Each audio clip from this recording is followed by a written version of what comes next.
Ryan's cooking first brisket. Plan is Friday night into Saturday. Hoping to do the season prep Friday morning and let it adhere all day, but I don't think I'm going to have time to do the trimming that morning. Is there any downside to doing the trimming on Thursday night? Yeah. Throwing it in the fridge and then... That'd be perfectly fine. Sometimes I'd trim on Wednesday night and we knew we weren't going to start cooking until Friday evening. And so as long as you keep it, like you get it out of the cryovac Wednesday, Thursday, get it trimmed up as quick as possible. You don't want to leave it out 4 or 5 hours messing with it, but it shouldn't take too long to trim it. Get it back, and I usually put mine in like a big meat bag and get it wrapped up tight, squeeze as much air off, stick it back in the cold refrigerator and let it stay in there until you're ready to bring it out and season it. That's no problem at all. Welcome to Malcom Reed's How to Barbecue Right, a podcast where we talk about barbecue, share recipes, and discuss all things delicious. And now, here's your host, Malcolm and Rochelle Reed. Hey, welcome back to the How to Barbecue Right podcast. I'm your host, Malcolm Reed, joined by my lovely, talented wife, Miss Southern Shell, right across from me, and Tyler's over here on the boards today. Beautiful spring day here in Mississippi. It is. Sun's out. It's warming up a little bit. A little bit. Storms have went through. You think we're done? No. We're always going to have storms. Well, how severe they are, that's always up to. But, yeah, it was a lot of recovery work this week for us. That's all I've been doing. Well, among some other things, but did some videos this week. Yep, you did. Cut some trees. One thing you did was a Bison Picanha. Oh, yeah, that was a good one. That was. Where did you get the bison? That was one that I actually shot myself up in North Dakota last December. Brought back a ton of meat, and we've been cooking some of it. And that was a cut. I really we did a whole butcher video on how the guy come out and process that for us. And when they packaged those up, I said, "Ooh, I wonder if it's going to be as good as because a picanha is one of my favorite cuts of beef." Me too. But it was different. I mean, it's real beefy. And you got that big fat cap. Mm-hmm. And it just, you could. You cook it medium rare and it just melts in your mouth, and it's got a real beefy flavor. It's kind of like a tri-tip a little bit. A little bit, yeah. It comes from that same area of the cow. I think the picanha or the cap steak is up at the top, and the tri-tip's like that little muscle where it points. It comes to a point down at the very bottom of that sirloin area. But it's up close to his head. But they have a real similar. No. It's close to the tail end. Oh, okay. It's right in front of the hindquarter, back that way. I've been thinking about it all wrong. So you thought it was coming off from the shoulder somewhere? Yeah. Yeah, no, it's on the back side. So that's the beefier part of the cow? I don't know. I don't know why. I don't know if it's just the muscle, the way those muscles taste, but it definitely has a beefier flavor to me. A lot like a sirloin steak has a real beefy flavor. It doesn't have a lot of internal fat in it. And the bison was super lean. Yeah, and there was no big fat cap. The cap steak on that sirloin was smaller. It didn't have the big, thick, fat cap. And I don't know. I wasn't there when they processed it. Mark was. And I wonder if it had some fat on it, but they just trimmed it off and just kind of cleaned it up, because all the meat we got was really, really clean, done, professional. It was really good. They even labeled it for us. Like, it looked like it come from a butcher shop or something. When I pulled it out of the freezer, I was like, "Is this a picanha?" It said picanha. No, it was. It was. I had. It just didn't look like a beef picanha to me. Yeah. No, it was. It's not the same when you think, because normally you think of picanha is pretty thick. Yeah. Similar size overall, just it's a lot thicker. Yeah. And this one, I kind of cooked it along the same way as I was. Kind of get some sear on it and then bring it up slow, let it finish off. It was a fast cook. It didn't take long at all. I didn't want to take it past medium rare. Yeah, you just salt and pepper. Yeah, just kept it really easy. And then you put it over some hot coals and flipped it every 2 minutes till it hit the internal. And we just wanted to taste it. We wanted to eat. Was it a video? It probably wasn't one of the hottest topic videos I've ever done. But I was just curious of how it was going to taste ourselves, for everybody. And it was a lot. And I would say after it was cooked and sliced up, if you didn't know, you probably would have thought it was a flat iron steak. I agree. Because that's what it was really, really similar to once it was cooked. And it almost had the texture of a flat iron. A flat iron steak, yeah, without that gristle running through it. But that's that's a good way to describe it too. It tastes, because the flat iron, even though it comes from the chuck area, it does come from up on the front part of the cow, the front shoulder, but it still has a beefy flavor too. So You also did your little butter trick with this one. Where you put it on the butter and let it sit instead of just basting it over the top. It makes such a good sauce when you do that. It mixes with all those meat juices during the rest. And whatever seasoning's on the bottom of that steak gets in that butter. And I season that butter a little bit too. And just put it on there and just let it sit and melt. And the whole time you're letting your steak rest, which, steak needs 5 to 7 minutes before you cut into it. It just makes a nice little buttery sauce in the bottom of it. And that's the way to go when you're cooking a steak at home. Throw your butter on the bottom. Now, if you want to get crazy, throw it on top and bottom. But to me, it messes up the look of the top.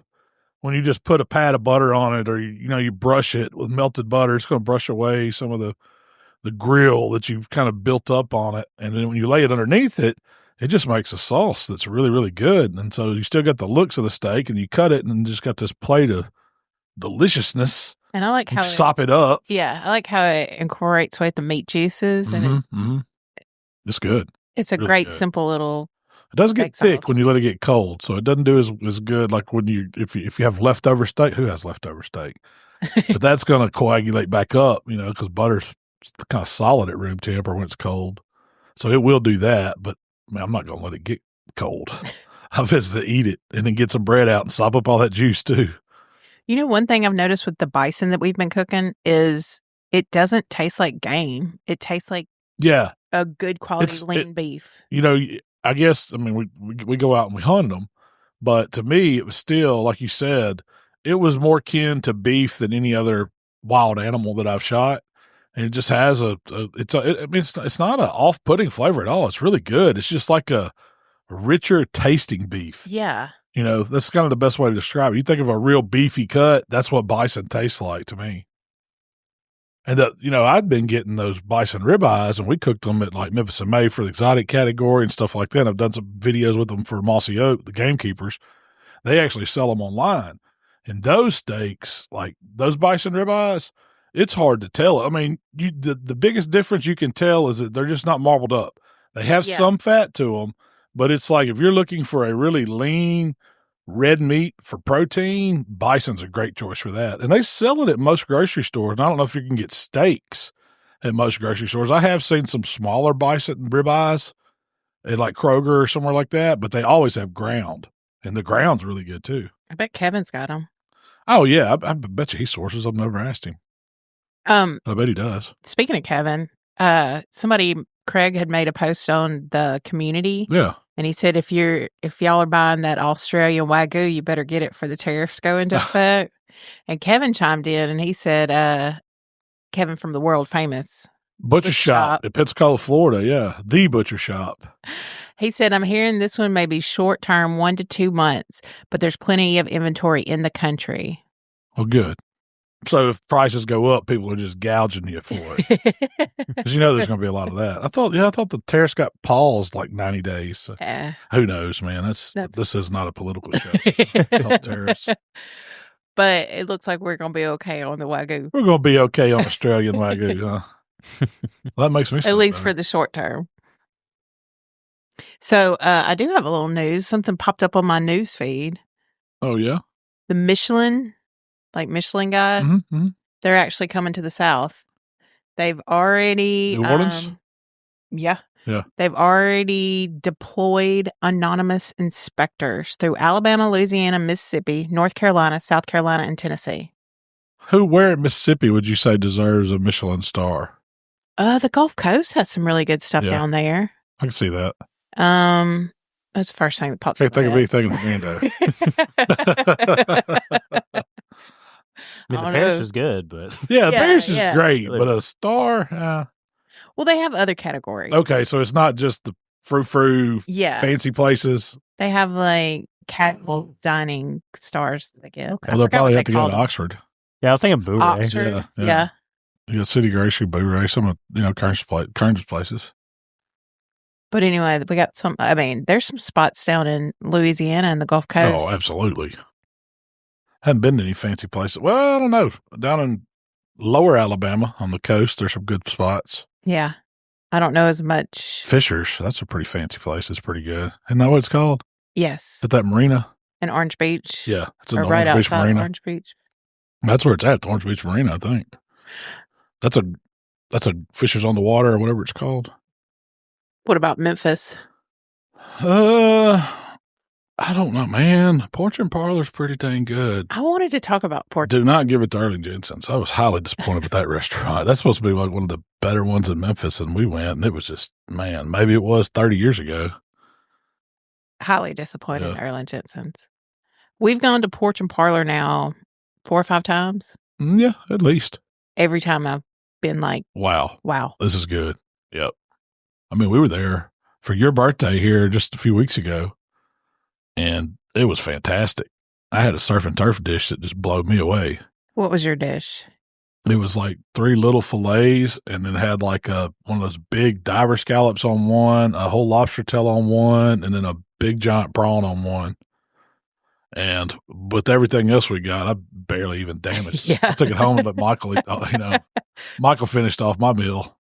I mean, it's my birthday. What did we? Oh, we had that tableside bone marrow sauce they made for the steaks, which was almost like a bone marrow gravy that they made right at your table. Explain how that worked. Man, so what they did, they brought out like this rolling cart. Have you ever seen them do Bananas Foster? Yeah. Well, they push the cart out to you, and they had a skillet with one of those little hot eyes on it, and they started out, sauteing some shallot and threw some stuff in there and added, I don't know what all they added, but it was like, so she said rum, some kind of rum they had there. It had to have been like 151 or something, because she set that on fire and it's flaming up, and then she's putting the demi-glace to it and scraping out the bone marrow out of a big femur beef bone right there and putting that in it, and then adding the au poivre, steak au poivre sauce, or however you say that, and mix that all together, and then they just serve it to you. And I was like, wow. It was like a gravy. Yeah, it was more like, I wouldn't say it was a sauce. It was more like a bone marrow gravy. It was thicker, yeah.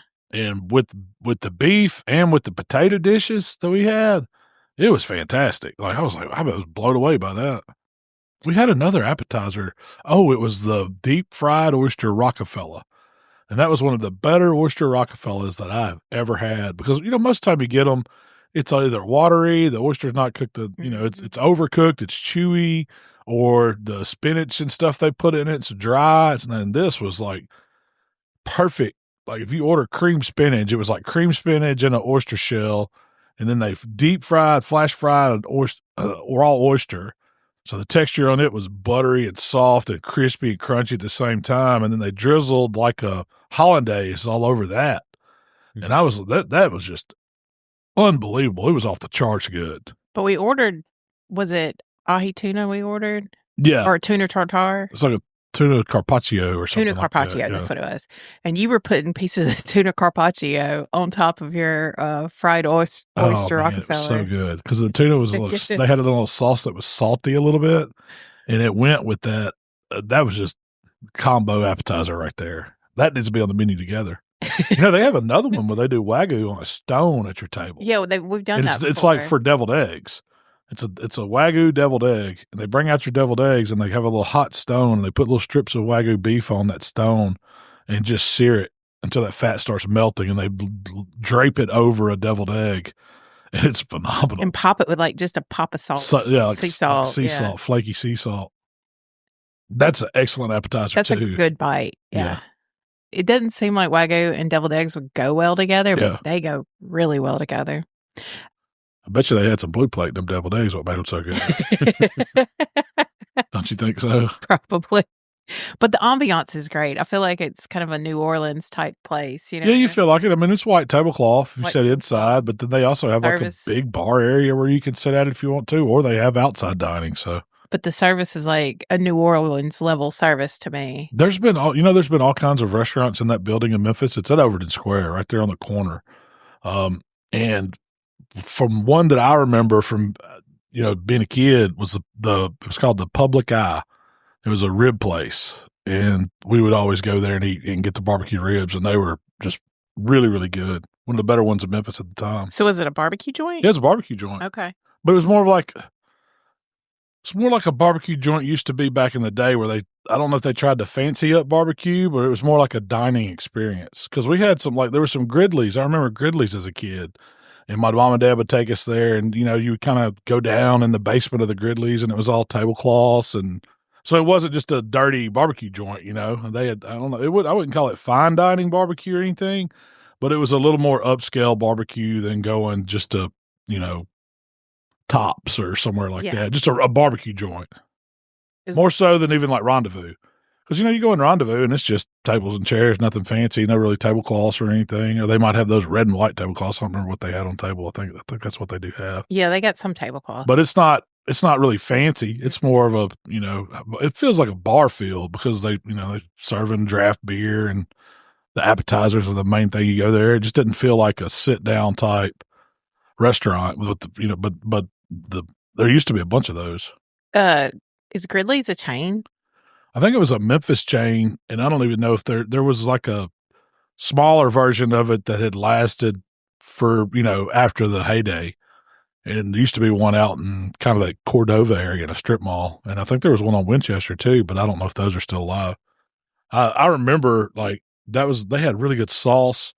And one of my favorite things about going to Gridley's, when you sit down at the table, they brought you like a little loaf of fresh cooked yeast bread and a knife and soft butter. Ooh, I love it. And so you sliced your piece, you know, you sliced the little loaf of bread up yourself and smeared the butter on it. And I always thought that was cool because it come out on a little cutting board, you know. Who used to do that? Was it Outback? Outback does it with like a rye bread or something. It's like a dark, you know what I mean? It's similar to that, but this was like a yeast, really went good with barbecue.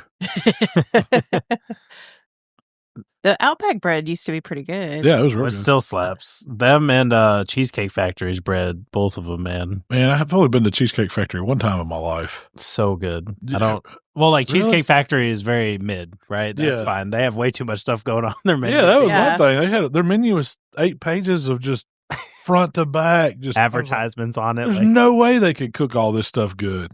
No, but the cheesecake's pretty good, but the bread's really good. Yeah. That's kind of one of my. I never tried that. I don't know. I tried the bread when I was there. They sell it at Kroger in the bakery. Well, I don't know if it's the same. I've never had it, but they like resell their bread. Oh, really? Commercially as well. Yeah. So. Are they still in business or do they all close? I think factories. Some of them close. I don't think they all close though. All those like mid-level chains that we grew up with are kind of closing. Mm-hmm. Oh, Charlie's is gone. Mm-hmm. Yep. Speaking of good bread.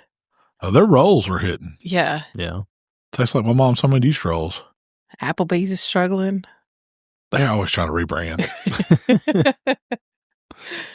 They hit it with the Oreo shake, the bourbon streak steak and the Oreo shake for a little bit. I remember, like, back in the day, I'd go get that bourbon streak steak at Applebee's because that's all. I mean, when Applebee's was like the first restaurant to hit that South Haven Horn Lake area that was kind of like a chain. This was like when I was in high school, so we thought you were big time. You got to go to Applebee's. Oh, Applebee's. And all your buddies end up working the bar there and stuff, so you go in there and that was a place to hang out. We used to go to Applebee's discounts every Friday night. Yeah. Oh, they had, I forget what night it was. It was Tuesday or Thursdays. It's like all you could eat riblets. And they had these baskets. And it was like, it wasn't rib tips. It was like ribs that they just kind of cut the bones. And so there was, you know, little thin bones and the meat on each side. I'm sure they bought them cheap. Oh, yeah. They were coming in frozen. They didn't have a smoker or anything. They were just heating them up probably in the bag.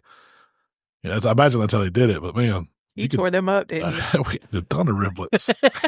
Riblets and draft Miller Lite. In the big glass, what do they call that glass? The Pilsner glass, I guess. For me, growing up like that was TGI Fridays for us. So now that's gone. Oh, yeah. We had a Friday. I remember when Fridays came. It was pretty good, too. We used to go up there and sit at the bar. They had an awesome bar at Friday. They really did. Really, really good. The Jack Daniels ribeye and stuff. Yeah. Really. Oh, I did some recipes based on some of that Friday stuff. Mm-hmm. The Jack Daniels sauces. It had Jack Daniels in it, but the flavor was kind of predominantly soy, like a Asian flavor almost. Yeah. So it was good. It was like a glaze. So they had the Jack Daniels chicken. That's the one I really liked. Well, they take their alcohol super seriously because there used to be like bartending, competitions and stuff like that. And then it just kind of all stopped eventually. And I think there are still TGI Fridays around, but not many. Airports. That's the last one. I mean, I went in one not too long ago. Yeah. I don't remember if they had all the flair that they used to, you know, how they had to put the suspenders on and had the buttons and all this stuff. You'd have so many pieces of flair in your uniform. But I remember back in the day, like a bunch of bartender people we knew would actually practice for that bartending competition. Yeah, it was a big thing. Try to make it. That's awesome. So currently we are running a contest in our community, our Let's Get to Cooking community. Sorry, I'm laughing because I've been looking at the responses. I've been looking at them too. This is the best idea we've ever had. Really? So? Yeah. And I will say, it's entertaining for us. Some of y'all are heathens, but it is over on Facebook.com/H2Q community. It used to be group/H2Q community, but don't do that anymore because it doesn't work for some reason. It's just Facebook.com/H2Q community. And the pin post at the top, we're giving away some really, really cool stuff. I mean, we're doing everything you need to make smoked sausage, including a mammoth pellet grill, meat grinder, and a bunch of other stuff that you need. And all we're asking for is barbecue memes. It's really easy. You have, actually, if you're listening to this today, the competition has come to a close. We will announce the winner on next week's podcast. Yes. However, like I said, there has been some crazy responses. Some people might not know what a meme is. Oh, some people don't. Oh, yeah. No. I think they've been talking to Grill Buddy and just like asking him to make pictures or something and posting them. No, some people are making just random picture posts. I like the homemade ones. Yeah. Me too. Those are the best. Me too. There's a bunch with you. One of my favorite ones is a picture of you, a picture of a camel, and it says, Mr. Won't make it happen. Mr. Might make it happen. I want that camel age a little. Could it age in the fridge? Okay. Camel meat. So somebody made What's the best one you've seen then? I've seen a bunch. Yeah. Really good ones. Some of them I can't repeat. Yeah, I was about to say, one of them Really? that's my favorite. I don't know. I mean, it's you holding a hot dog, and it says, when she pauses Netflix or something like that. That one was pretty crazy. What was that movie? Ask me about my wiener. Accepted. Yeah. Accepted. Yeah. I also said there was only one rule to the competition, and it was like, hey, we're giving away a pellet grill. Maybe don't post anything about pellet grillers being sissies. And oh yeah, I did see that one. Well, bro. It's like you barbecue, but you use a pellet grill. It's like a dude there in some Daisy Duke shorts or something. His ass hanging out. Yeah. Hey, watch your mouth. One of the funny ones with me was it was Walter White for Breaking Bad. It's like me checking this is what my neighbors see at 2 a.m. when I'm checking on my barbecue pit or whatever. And he's got his shirt all unbuttoned. He's in his tidy whities, you know. I was like, man, I've been there. Sometimes you just got to go out there and see if it's still on and running up the tent. Crocs and socks. Yeah, Crocs and socks and drawers. That's it. I've been face to face with a possum doing that. He's just standing out there on the back porch, just looking at me out there. 3 a.m. Yeah, half asleep. Crocs and socks and drawers, and that's it. Look at Take a little bit off the meat and throw it at him. I hope you don't end up on like our neighbor's ring cam, or blink cam. Now I've got the RFXs, so I don't have to go outside and check internal thermometers. I can just see it on my phone. So somebody made one that's the How to BBQ Right Podcast bingo. What is this now? Like how does this work? Every time, bingo. Yeah, like it's is this a squares. Yeah. It's squares, but every time we say one of these things, you get to check it off. Yeah. Oh. You read them to you. Yeah, read them to me. Country pleasing. Oh, country pleasing sausage. Blue plate's got to be on there then. Tyler, you're going to have to read this one in my eyeside. Yeah. All right. You read that Let Tyler read them. Yeah. Y'all printed these. Yeah. It's small. You didn't print it for 40-year-old eyes. That was awesome. For 45. All right. So I'll spitfire them. How to BBQ Right bingo. The first column straight from the top. Mark Williams. I've already said that today. Yeah, I already marked it. Oh, did you mark it? Playing, yeah. You're playing as we have our podcast. You're playing. Disappointment in Malcolm's voice that Michael doesn't like fat. I probably wouldn't say very much. A pellet grill will light on fire. Tyler is expected to be an expert on any ethnic cuisine. That one's my favorite. That's true. He's from the north. Yeah, he's from the north. He's got to know. Yeah, and he's young. A good time to pay some bills. Yeah, Shell says that. Hit it with some AP. Shell's learning corner. Kroger. I'll take Kroger today. Malcolm avoids talking about camel at all costs. Jamaica is mentioned. I need to find the picture where my granddad took me and my brother to ride a camel. He was like, you go to the fair, it was like a fair day. Yeah. We were out of school, my papa took us, and it's like, I don't know, it's probably $5. You got to ride this camel. So maybe that's why I don't want to eat the camel. I never rode a camel. It's a personal attachment. Yeah, it's personal attachment. Malcolm writes down a recipe idea that will never see the light of day. Man, I've got a whole notebook of those right here. Let me just flip back and see one. Free spot. You can't eat much of it. Can't eat much of it. I ate too much of it. Then I hit it with ... That I hit it with. Love of New Orleans, which I feel like you talk about Michelin stars, New Orleans. Like, yeah. I feel like that one could get knocked off today. Sad Viking fan noises. that was just rude, bro. Right there. Mikey said ... Gold tops. It will light you up. It will light you up. It'll light you up. Alluded to that Malcolm is or was recently hungover. Unique turkey camp this week. It has been. Unique oval design. The best mayo on the planet. What is that? What is the unique oval? That's Primo. That's the Primo's unique oval design. Yeah. And then shocked by the humidity in Mississippi. It's pretty good right now, though. Yeah, it's perfect. I mean, there's a time in Mississippi. Usually, it happens twice a year, where it is just the most beautiful place.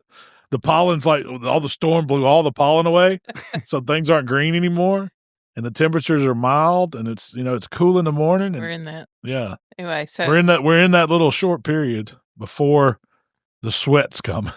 This would be a good way to advertise. We can print these off and pass them out. I told Jacob I was going to start making them do it. I can download them. You can play bingo along. Yeah. So Jacob's our podcast manager. I told him that he was going to have to start playing it every time he codes the podcast. Yeah. What do you win if you bingo? Joy of hanging out with us. Yeah. So yeah, that'll come to a close today on Friday. Okay. And if you're listening to this like Friday early, it comes out at 1. I'll go ahead and extend it till the end of the day. So if y'all get your last minute submissions in, and we're going to select our winner, and we'll announce it on next week's podcast. So stay tuned. That's awesome. I mean, that's one of the best prize packs we've ever gave away. Yeah. I mean, we're doing it for sausage making because we wanted to incorporate the other Meet Your Maker products. But that's a heck of a grill. It's a heck of a smoker. Yeah, you don't have to use the Mammoth. You can cook anything. It's pretty much a vertical, upright cabinet style pellet grill, and it's got multiple racks in it. It's awesome. Cooking machine. I haven't done many videos. I need to do some videos on the Mammoth. Mm-hmm. I've just been using the Silverback. Because usually I'm just doing one thing. I don't need all that space.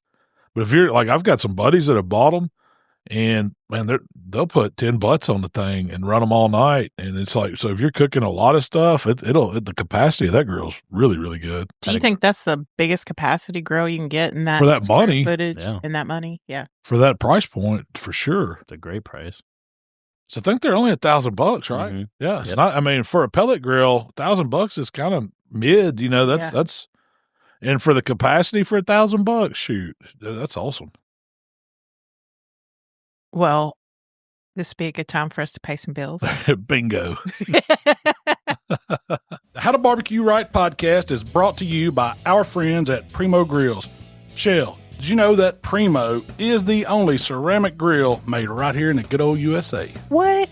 Are you telling me that Primo Grills are proudly crafted here in the USA, ensuring top-notch quality and support for local craftsmanship? I sure am. Plus, Primo Grill not only delivers mouth-watering flavor, but because of their innovative oval design and superior ceramic construction, Primo Grills also gives you a ton of cooking versatility. Whether you're smoking low and slow or searing a steak to perfection, Primo Grills gives you the consistent heat distribution for mouth-watering results every time. What she said, y'all. Y'all visit PrimoGrill.com and check them out. So, Malc, you came up with something very unique. Which one? It's a dip for your meat. Oh, the meat dip. Meat dip was awesome. It's charcuterie dip. This is a dip that if you're like me, and who isn't, you have a fondness for large cutting boards with a selection of cured meats on it and cheeses and pickled items and cheeses and crackers and dips. This dip is made for our charcuterie board. And you actually use the meat as the vessel to dip it with. That's why it's meat dip. You take meat and you dip it. And a lot of times people will put the meat in the dip or something and use crackers or chips or whatever vegetables to dip it. No, meat is a vessel for dipping. It really is. So is this a healthy dip? Oh yeah. It's got good fats to it. Good fats. What's in it? So it's a block of cream cheese softened, blue plate mayonnaise.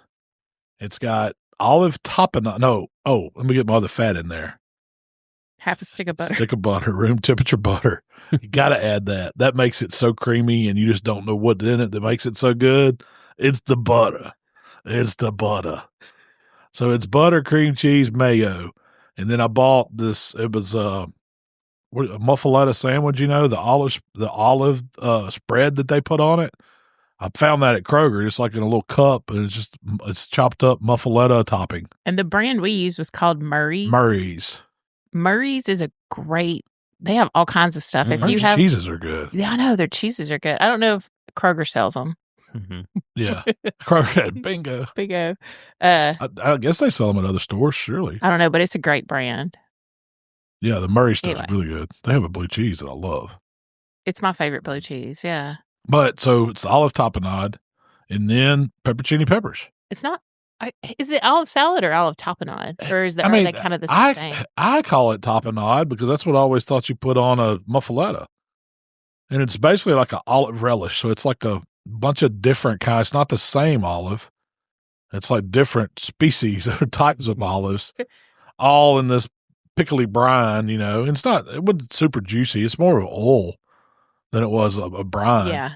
And so I just mixed it all up together and then put some sliced pepperoncinis in it. And that was the dip. Stick it in the refrigerator. Put a little Italian stuff. Oh, yeah. I seasoned it up with some Italian stallion just to give it a little flavor, a little more flavor. Oh, it had flavor. Oh, yeah. Mm-hmm. The only thing I would say with the meat, it was a little on the salty side, but I like that because it goes so good with the gold top. Well, then you eat a piece of cheese and a cracker. Yeah, it goes. Oh, dude, this is a dip that you've got to try it. You've got to try it. You wanted to do a muffaletta dip. You had the idea for a muffaletta dip, and then you started talking about and playing with it, and you were like, you know what? No, I was thinking of mini muffaletta sandwiches, and then you said something about, why don't you do a dip? And I said, what if I did a muffaletta dip? And I said, well, I'm going to put all these meats, chop them up, and incorporate that into a dip, which would have been pretty good too. And then I said, why don't we just use the meat as the chip and make the dip with the olive stuff? And it's just, because, you could use it for other stuff too. It would definitely be good spread on bread or crackers or whatever. You don't have to use meat to dip it, but why wouldn't you use meat to dip it? That's why you're an evil genius. I'm just a fat genius. He keeps gluttony. But we had some left over after you filmed it, and you took a tortilla and smeared it. I did. All over the tortilla and rolled it like a pinwheel and cut it into little bites. Like little deli pinwheels. I like that better than. It was really good because you could take that and then put that on a piece of salami or something or whatever, and that was really good too. Because I love those. Usually I do them around the holidays. Sometimes in the summer, it's a good little appetizer too. But it's just pinwheels, and it's just the big like the burrito flour tortilla. And you'd put whatever you want in it, but it's really good with a cream cheese base. Then put your meats, and you could add veggies to it. I like doing like roasted peppers and things like that, not just like lettuce and tomato because it gets kind of soggy. But once you do it, and the cream cheese aspect of the dip kind of keeps it all together. It's like a glue. And so I just rolled that up, and and then you slice it and you put it right back in the fridge, and they set up a little bit and they're firm, and man, it's good. It's little appetizers. Mm-hmm. We've done it with just like breakfast sausage. We've used that before. Just cream cheese breakfast sausage. We've done them with Mexican flavors. We've done them. I did one that was like a grindery Italian sub one. You did one that I really liked. You used to do it a lot. And I think it was just cream cheese and salsa, like jarred salsa. And that was kind of there was no meat? No, there was no meat in it. It was just cream cheese and salsa, and it made a really good pinwheel too. That was a good one. The only problem is you got to roll them up. Let them cut them. No, most of the time, what I do is roll them up, wrap them in Saran wrap, stick the log in the refrigerator, and when they firm back up, that's when you slice them, and they get real even, pretty slices. And you can buy them already done, frozen, but they're not. They're as good. Yeah, that's a simple appetizer to make. Like if you can't make that, you just need to turn in your car. Can't make pinwheels. So, somebody in the community posted a new Royal Oak charcoal. Man, have you seen that? Did you know? I've taken pictures with it, but I've not cooked on it yet because the last time I went out to Royal Oak, they had their ambassadors out there, and they wanted us to all do some promos type stuff for them. So I knew it was coming, and I've been hearing people say they've got it because I think Alonzo said he had some, but I hadn't got mine yet, Craig. No, it's like a infused, so it's like I think. What they've done, they've taken like a supersized briquette and infused it with pellets to where it's going to have some wood flavor in it, and they do different flavors with it. And they've also come out with the blend of their charcoal pellet with some wood pellets, so you don't have to do any mixing now. It's gonna be like a lot of times I was using those charcoal pellets, but I would mix in some other pellets because the charcoal is great for heat. The pellet grills run great on them. But you don't get a whole lot of smoke flavor at all because it's just charcoal and it's burning so efficient. But what I like about the pellets more so is that they don't absorb moisture, so they don't, you leave them out. You don't have to worry about them swelling up or turning to dust or anything. Ruining your auger. Yeah. But they've got some new products coming out, and you probably, I don't know if they're in the stores yet, but they ought to be pretty close because everybody's doing like summer grilling season sets right now, and so they're probably you're going to see them at your home, wherever they sell Royal Oak. Posted it. They found it at Kroger. Oh, wow. Bingo. But yeah, you like those Royal Oak Supersize. Supersize has been, that's been the briquette I've been using here lately. I mean, the lump, I do like the lump, and depends on what grill I'm cooking with. I usually use it for my Primo or drum or something like that. But if I'm using the Weber, I'm usually using briquette. So they got the hickory. Do they have other flavors? I don't know. I don't know the full lineup yet. That's the only one that I remember taking pictures with was the hickory. But I'm sure, depending on how they sell, it's set up to where they could do whatever flavor they wanted. Oh, that's cool. There used to be some briquettes, so when we used to do comps, there was an old charcoal. It was Chef's Delight. I can't remember if it's Chef's Select or Chef's Delight. I can see the picture on the front. Yeah, there was two of them. And I think it was the Chef's Select. It was a hickory and oak charcoal. And so in the briquette, you could see the wood that was in there. And when you started smoking meat with it, it was great. And what I found out, though, is at the end, when you're trying to set glazes and stuff and you're having to put new charcoal on, it's going to get a little extra smoky on you. So we switched to the Delight or Select, vice versa, whatever it was. We would switch two charcoals during a long cook, but I really liked those because it gave some great flavor. But I don't think you can buy those anymore. You don't know who manufactured it? No, it may have been a Royal Oak product back in the day. Because every time if I get to go to their headquarters, I was like, y'all got any new charcoal like that Chef Select coming back out? Because I love that stuff. I don't know. Some of them said it was for I don't want to say industrial use because it was for commercial use only was what was on it. They were selling that to restaurants like Tops Barbecue in Memphis, who burns nothing but charcoal and wood. And then you would go in there, and I think the Rendezvous burns a lot of charcoal briquette too. But you would see it stacked up in their restaurants, and that was what they were making it for. I guess it went to food service. Oh, we had to go to... We went to the charcoal store on Florida Street in Memphis. It was a shady part of town. Yeah. It was go to that dock, and they'd load you up. Mm-hmm. But I don't even know if that place is still there anymore. I think that guy passed away, unfortunately. You could get a good deal on charcoal there, though. Because back then, he was selling like $4 or $5 a bag. Wow. That's pretty cheap. Yeah, it was real cheap. And it was good. It was good charcoal too, which he had lump and all the other products too, and sold a lot of wood too.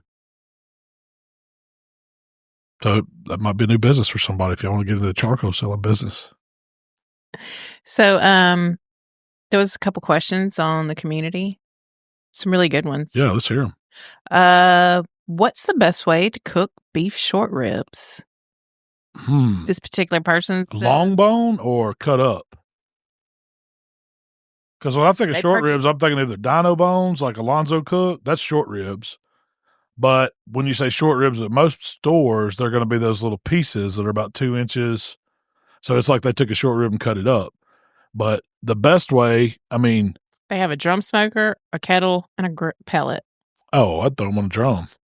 Yep. I'd start them out, get some smoke on them, bring them up to about, 155, 160 internal. Get that good color. Get some good color going on it. And then I'd get them over in the pan, wrapped with some liquid. Just think of a braise at this point, and you're breaking those dudes down.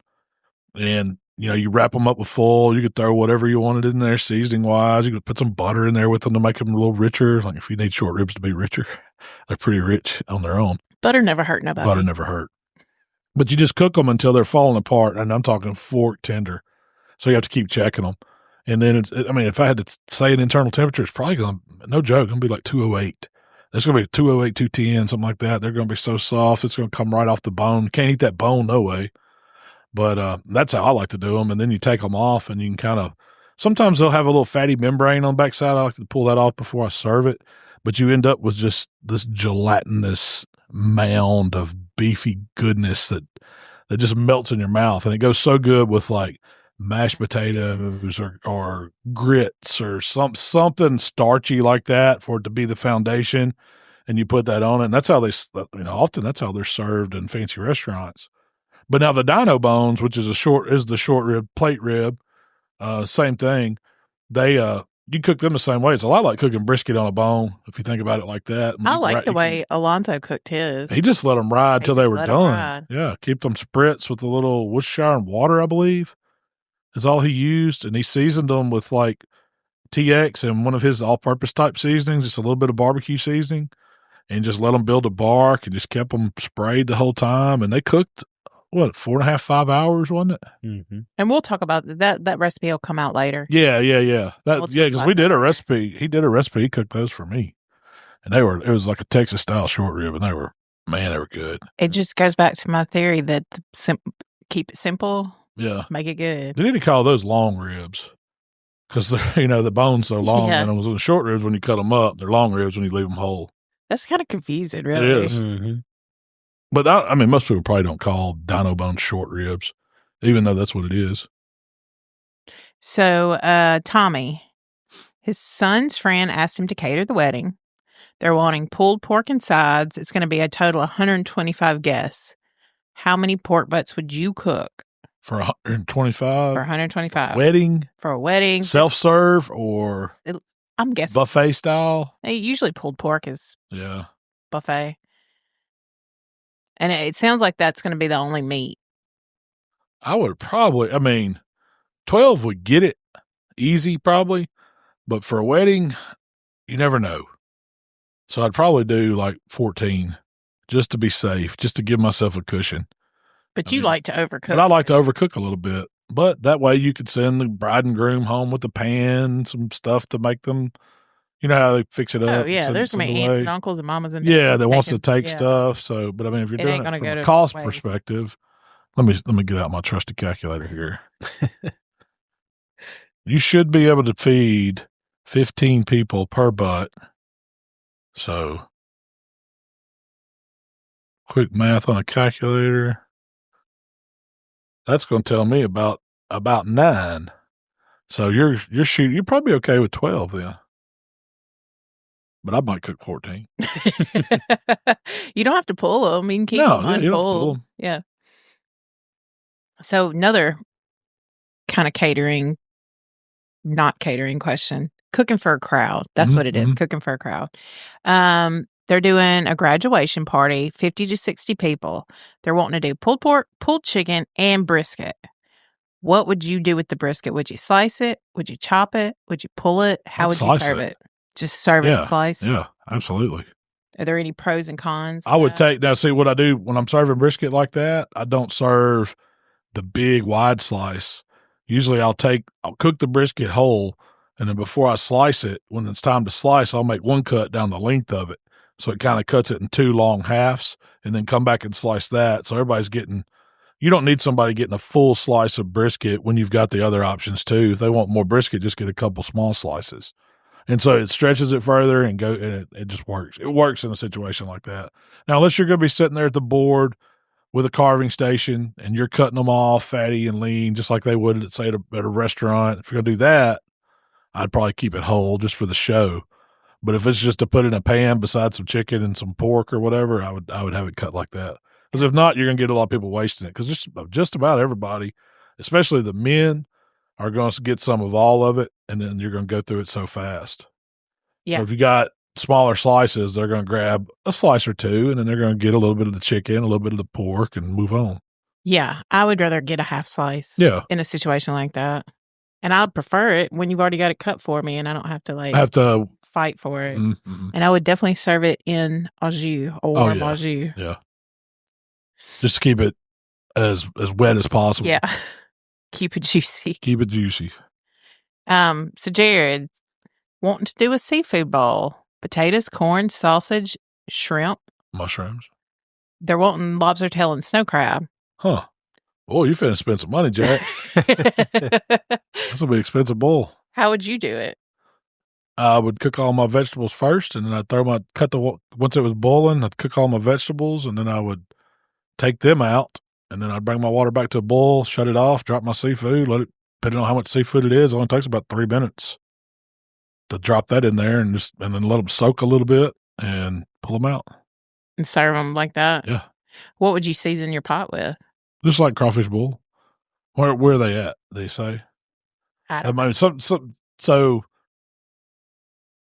when you get, for people that are like in the northern part of the state, Tyler, they don't like spices much, so they might be offended. You mean the northern part of the country? Yeah, the country, I guess. They might be offended by some of the spices from like Louisiana. Yeah, absolutely. So you know what I'm talking about? Yeah. So they might want to be more like an Old Bay or water and salt. I mean, that's like on that East Coast, it never. Yeah, but how they just go water. It? How would I do it? Oh, I'm putting 5 pounds of crab, of king crawl boil in it. I'm probably putting 16 ounces of liquid boil in it, but I like my stuff spicy. And then I'm going to add celery and onions and lemons and butter and a little vinegar. Onions. Yeah. And this is all flavoring the pot. Mm-hmm. Even a bottle of hot sauce, probably a bottle of AP. I mean, you're going to have $100 in just the seasoning of the pot to get it right. And then you talk about all the stuff you got to buy for it. The sausage ain't cheap. The seafood definitely ain't cheap. But I would do, I do all that's how I do it. I've got a bunch of videos on. I mean, you can substitute the crawfish for any seafood in a bowl. So you can go watch one of the videos where I did like a crawfish bowl, and it'll show you how to do that. And you've also done something that was like a bowl in the bag, a much more like yeah. That wasn't a bowl really. It was a steam in the bag really, but we called it a bowl because that's what they call them. But you don't submerge them in water. It's just basically a pan. You put it inside one of those big turkey roaster bags and cook it and let the steam from the pit cook it. Because it does get some grill flavor in there mixed with it. That's really good too. That's a way to do for a small group. Mm-hmm. But I mean, I don't know how many people is trying to do it for, but you're going to need like crab legs, for instance. We usually I buy the bigger clusters where I think it's like 2 clusters a pound or whatever they are. And, I mean, you'll spend like, I know I could probably eat 4 clusters, no problem. Yeah. So you're looking, 3, so you're looking just say if you figure 2 to 3 clusters a person and you're doing that for 10 people, I mean, you're going to spend $200 to $300 just on crab legs. And then lobsters is probably the most expensive thing you could buy. And everybody's going to eat a lobster tail. So, and they're probably $25 a tail. So that's another $250, $300. And then the shrimp, that's not cheap either. So you're going to have $1,000 in it before you know it. If you're figuring it out. And the reason why is because we've done that several times, and that's the way it is. Like for New Year's, I did one. It was that expensive, and we only had 6 people there. It was that expensive. Yeah, but it was an experience. That's what it was about. You don't do it you don't do that every Saturday. That was on New Year's Eve. Instead of going out to a restaurant and a bar, we stayed home and had our own seafood feast. Have you ever used ash wood to smoke? Never used ash. Do you know anything about I do not. Ashwood, or is it a good I don't know if it's wood? I have no idea. I know I don't want it growing in my woods. Why? It's just not, it doesn't produce anything for wildlife that I need. It says it produces a very mild, slightly sweet smoke. Smoke? Yeah. That'd probably be all right. So, Ryan, we get these questions all the time about cooking your first brisket and stuff. So, Brian's cooking first brisket, plan is Friday night into Saturday. Hoping to do the season prep Friday morning and let it adhere all day, but I don't think I'm going to have time to do the trimming that morning. So is there any downside to doing the trimming on Thursday night? Yeah. Throwing it in the fridge and then. That'd be perfectly fine. We used to, for comps to do that all the time. Sometimes I'd trim on Wednesday night and we knew we weren't going to start cooking until Friday evening. And so as long as you keep it, like you get it out of the cryovac Wednesday, Thursday, get it trimmed up as quick as possible. You don't want to leave it out 4 or 5 hours messing with it, but it shouldn't take too long to trim it. Get it back, and I usually put mine in like a big meat bag, and get it wrapped up tight, squeeze as much air off, stick it back in a cold refrigerator, and let it stay in there until you're ready to bring it out and season it. That's no problem at all. Yeah. Isn't it easier to trim it while it's still cold and chilled? It really is, because once it gets really room temperature, some of that fat just gets harder to cut, and it's kind of slimy, moves around. So if you get the colder it is, not froze, but really, really super cold, that fat stays together better and trim it off easier. Yeah, y'all used to do that all everybody. All meats better it's trimmed when it's really cold. Yeah. But for comp barbecue, pretty much all meats get trimmed days in advance. Oh, yeah. You're saving yourself so much time instead of doing it there at the contest. I hated having to trim on Thursday because I was trying to get all my sauces and glazes and all that, the ejections and all that stuff together. So that always took the whole evening on Thursday. So I'd rather trim on Wednesday evening. And I would vacuum seal my stuff. I like that. If you got a vacuum sealer, that's the way to go, especially one that'll hold a big brisket. Most of them, the kind you get at like Walmart, stuff like that, they're not going to hold. It's hard to get a whole brisket. Now, they'll get a comp trim brisket in there, but like a whole packer, you're going to have the big. You don't need to do that for cooking it at home. Just put it in a Ziploc, you're not going to get it in a Ziploc bag either. You need you might in a 2.5 gallon one, but like one of the big meat bags, they'll hold 2 or 3 briskets, no problem. So if you had to, just wrap it up in plastic wrap. That'll work too. Just keep doubling it over, stick it on a sheet pan wrapped up in plastic wrap. You just don't want it exposed to air. It's going to oxidize and turn colors. It's not going to ruin in that time. You've got plenty of time to cook it, but you just don't want it to oxidize. It looks ugly. And then once you get your seasoning on it, it's going to sit and then put it on that night and cook that joker. So we're having a little master's party this weekend. I'm excited about that. I'm calling it a master's party. It's just us. Nobody's coming over to watch golf with you? Who do you like in the Masters? Who's going to win it? Schiffler. Okay. Is that a name of somebody? Sounds good to me, dude. Is that Scotty? I was going to say Rory McIlroy. Is he still playing? Yeah, Roy. Apparently, y'all aren't golfers. Who you into? I don't have any clue. Who you betting on? I'm just watching the Masters. Tiger Woods still golf? Tiger. Golf is like I'm working from home and like working from my laptop on the couch just to put white noise on in the background. Yeah. Michael's into relaxing. it. Michael's into it. He's been playing golf and taking lessons and stuff. So, but I ordered the Taste of the Masters pack. Does it have the pimento cheese? It's got the pimento cheese. Yeah. I'm so curious. Now, you can make some of the best pimento cheese I have ever had. Do you think this Masters pimento cheese is going to be anywhere close to your pimento cheese? They say it's the best. They say say that about a bunch of stuff. Yeah, that's true. What else does it come with? Don't they have another little sandwich? Egg salad. Ugh. I'm excited. I've never had egg salad. Do you really? Wait, have you never really had egg salad? I've made it before. It's so good, especially we used to have this bakery in town. It needs something. It needs baking. Have you ever bacon? It needs meat. It needs. Did you try the one from Ladybug Bakery when it was open? It was like egg and olive. Mm-hmm. Oh my gosh, it was delicious. So good. It's like Kalamata olives, think it had some sort of meat in it, but to me, it's like egg salad. It's like deviled egg stuffing without enough mayonnaise, because it's too eggy. I don't know. It's like it needs to be mixed up more. It needs more pickle relish in it or something. It needs to get to consistency a little better. You find it bland? Yeah, it's a weird texture too.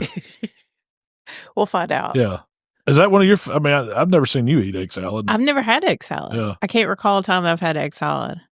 Unless it was like at a baby shower and I didn't know. Do you eat it with like lettuce and tomatoes on the sandwich, or is it just bread and egg salad? They would serve it on Kalamata olive bread, and then you'd have it with lettuce, tomato. And it was, like you said, this really didn't have much mustard. It was pretty mayonnaise-y, creamy, had a lot of flavor, but theirs is supposed to be dynamite. Well, I will next podcast. I'm gonna let y'all know what's the up with the egg salad, and we get pulled pork.